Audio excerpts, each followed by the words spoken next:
হ্যাঁ, আজকে অতিরিক্ত গরম পড়তেছে, যার কারণে মানে গা ঘেমে যাচ্ছে। আমাদের এইখানে রান্না, এখানে তো ফ্যান টান নেই, তো তার কারণে এই হাত পাখা আছে, তাল পাখা যারে বলে, আপনি বাতাস তালের খাতে হাত পারেন। পাখা। হ্যাঁ, আপনি একটু বাতাস খাতে দর্শক পারেন। আপনারা দেখতে পাচ্ছেন, এটাও কিন্তু আমাদের আসলে গ্রাম বাংলার ঐতিহ্য।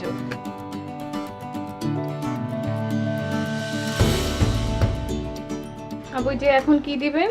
এখন ওই চিনি দেব, চিনি টক দিবেন, দেব। টক হ্যাঁ দিবেন। হ্যাঁ, দর্শক আপু কিন্তু এখন হচ্ছে চিনি দিবে।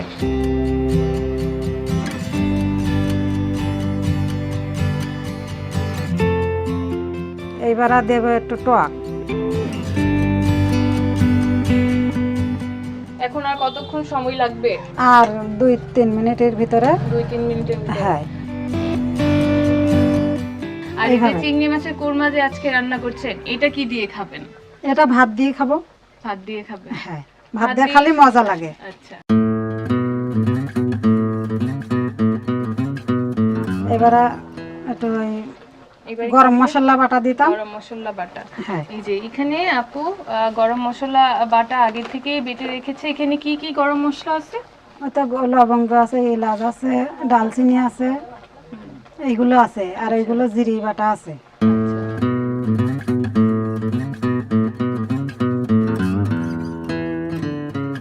আপু আর কতক্ষণ লাগবে হতে? হয়ে গেছে, এবার হয়ে গেছে? নামাবো। হ্যাঁ, হয়ে দর্শক গেছে। চিংড়ি মাছের কোরমা কিন্তু মোটামুটি মোটামুটি না পুরোপুরি হয়ে গেছে। কালারটা হ্যাঁ। এত সুন্দর এসেছে, আপনারা দেখতে পাচ্ছেন।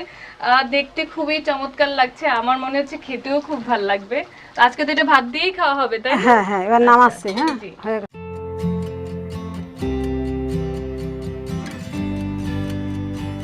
তো আপু রান্না তো শেষ হলো, খেতে দিবেন কখন? এই তো এখনই চুলার পাশে তক্তপোষ আছে, চুলার পাড়ে এইখানে এখনই খাতি দেব। আপনারা সবসময় চুলার পাড়েই বসে খাওয়া দাওয়া করেন? হ্যাঁ, আমরা সবসময় চুলার পাশে বসে খাওয়া দাওয়া করি। তো আমাকে কি একাই খেতে দিবেন নাকি আরো না, কাউকে ডাকবেন?